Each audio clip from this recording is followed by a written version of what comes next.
morning, this is Kate Austin. Welcome on Discovery Channel. Today, we'll take a look back to the Bhopal disaster on the occasion of the new movie Bhopal, A Prayer for Rain, made last year by our guest Ravi Kumar. So, 30 years back, on the night of the 2nd December 1984, the world's worst industrial disaster after Chernobyl took place in Bhopal in central India. Everyone who was born at this time remembers the tragedy. In brief, in this small city in India, an American multinational, Union Carbide India Limited, which was looking for profit, wasn't really respecting the security standards. Because of that, a Union Carbide tank released more than 40 tons of lethal gas into Bhopal. The consequences were and are countless. Before getting into the details, let me welcome our special guest of the day, Ravi Kumar, the film director. Hello, Miss Austin. Hello. But first, let us take a look at the trailer. Why India? We came here to help build better farmers. That's a tough market to corner. India was open for business, and I wanted carbide at the heart of the revolution.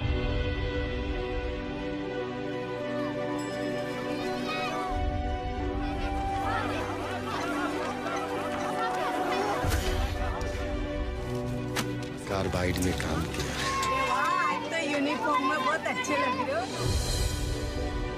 My name is Warren Anderson. Remember, we're not just carbide, we are Union Carbide, united in our efforts to build a better future for everyone.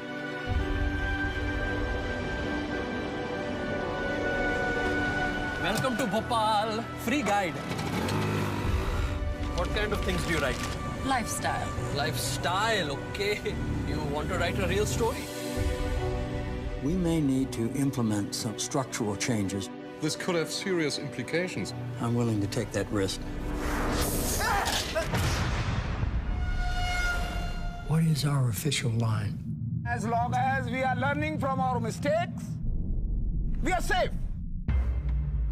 Union Carbide stores 40 tons of poison in the heart of Bhopal. One drop of your stuff killed her husband.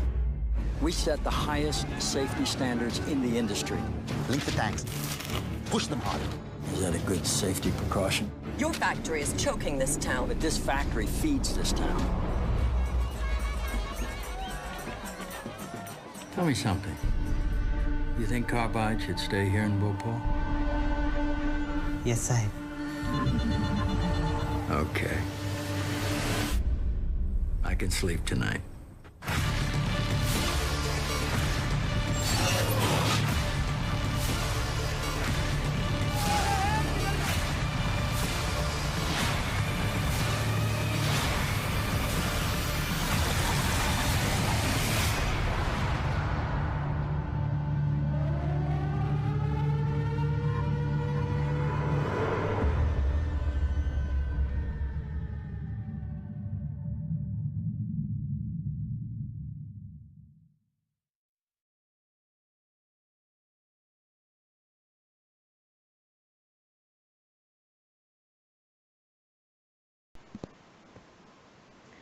So, Mr. Kumar, why did you choose to make a film about this disaster? Did it touch you personally? Well, first of all, I've always lived in India, and more precisely in Mumbai. But the family on my mom's side comes from Bhopal. However, my dad's American, so I'm not really Indian. Oh, okay. Anyway, my family on my mom's side, as I said, lived in Bhopal. The thing is, 2 of my uncles died because of this tragedy, and the other members of my family died one by one afterwards. Oh my God, that's terrible. I also wanted to denounce the very poor working conditions in this kind of industry in India. Okay, so how did it manage to recreate the whole disaster according to the real events? Well, without the precious help of Dr. Walter, I would not have been able to make such a film according to the reality. Thank you very much for being part of this show, Mr. Ravi. Oh, you're welcome, Kate.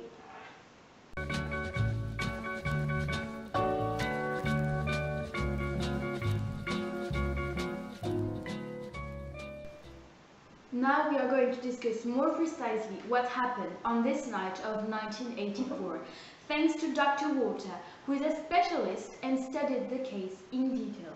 Hello, Mrs. Walter. Hello, Mrs. Austin. Thanks for being here. Okay, so in simple words, the Bhopal disaster was a gas leak incident in India. A gas leak refers to a leak of gas from a container, such as a pipeline, or into any other area where the gas should not be present. In November 1984, so the night of the disaster, most of the safety systems were not functioning and many valves and lines were in poor condition. In addition, several vent gas scrubbers had been out of service.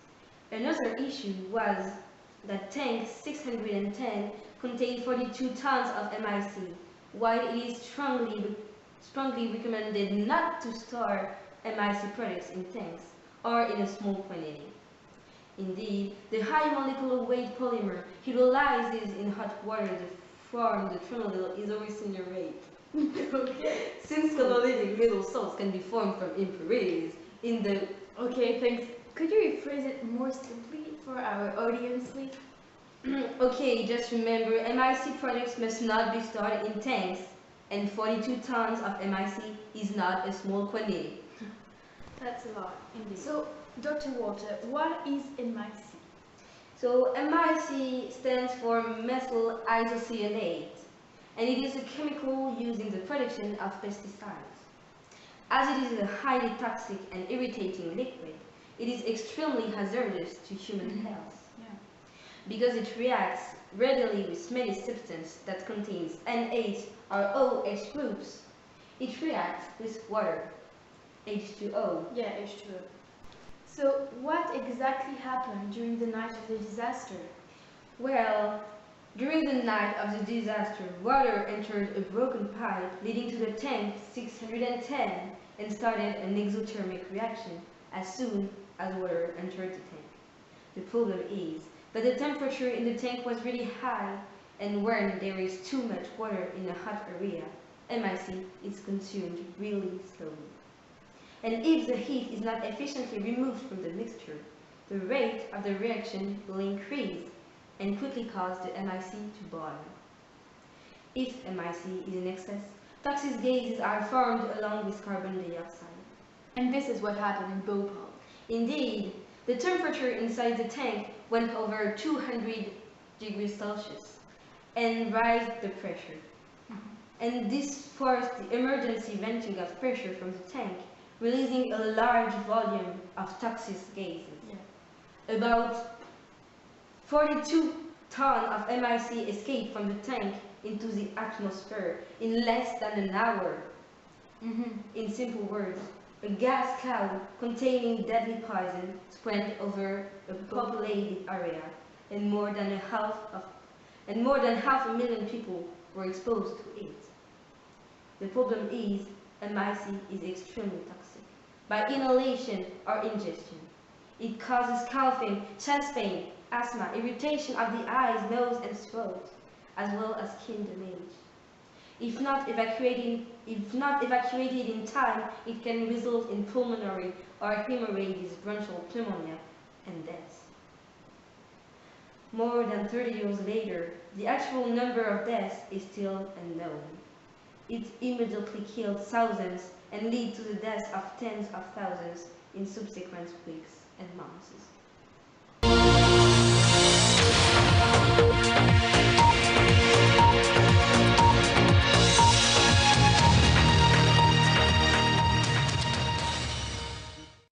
Indeed, the official number of deaths was less than 8,000 people, but in fact, it was between 20,000 and 25,000, and more than 300,000 sick people.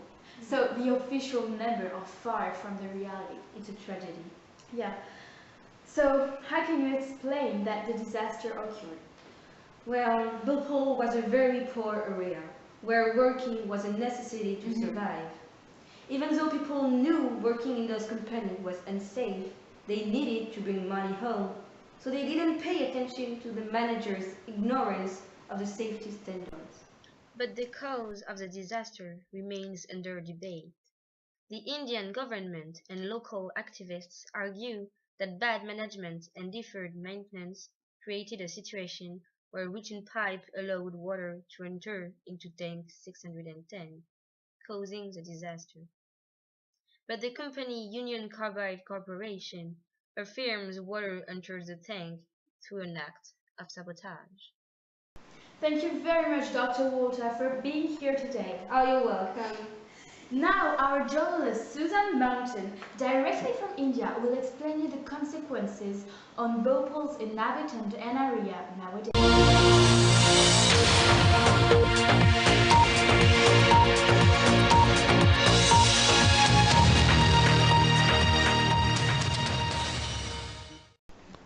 Susan Mountain, do you hear us? Are you with us, Susan? Hello? Hello. Hello. I stand here in a slum less than 5 kilometers away from Bhopal city. Almost 30 years later, and the industry building still stands as a ghost, as a constant reminder. The water is contaminated and of course not suitable for drinking nor irrigating the soil. In fact, the surrounding areas will remain toxic for many future generations. Today in Bhopal, more than 120,000 residents suffer from chronic illness, such as chest pain and cancer. Children are also 10 times more likely to have a birth defect than anywhere else in the country. Not only Bhopal inhabitants suffer daily from this disaster, but they witness a day per day directly linked to the tragedy.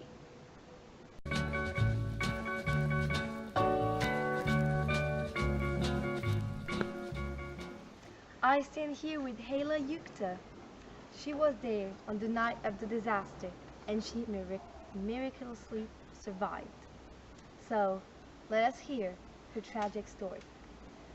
At midnight, people were forced to get up and run away because they couldn't breathe anymore.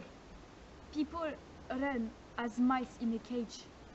They vomited and their eyes burned like hellfire. I don't know why I survived, but all my family died. I went to many hospitals to see if my family was there, but nobody. I was left alone. In the morning, the streets were full with dead bodies, and hospitals were not able to welcome many patients. The worst is that children didn't know their mother had died. Mother didn't know their children had died, and men didn't know their family had died. And we stand here 30 years later, and there is still no justice. As Hala has said, 30 years later, and no justice has been made.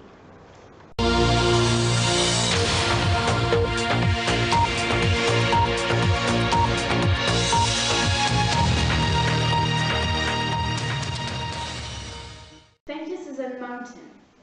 Before saying goodbye, don't miss tonight on Discovery Channel the film Bhopal, A Prayer for Rain. And let us remember the many victims of the Bhopal disaster. It was Kate Austin for Discovery Channel. See you next week.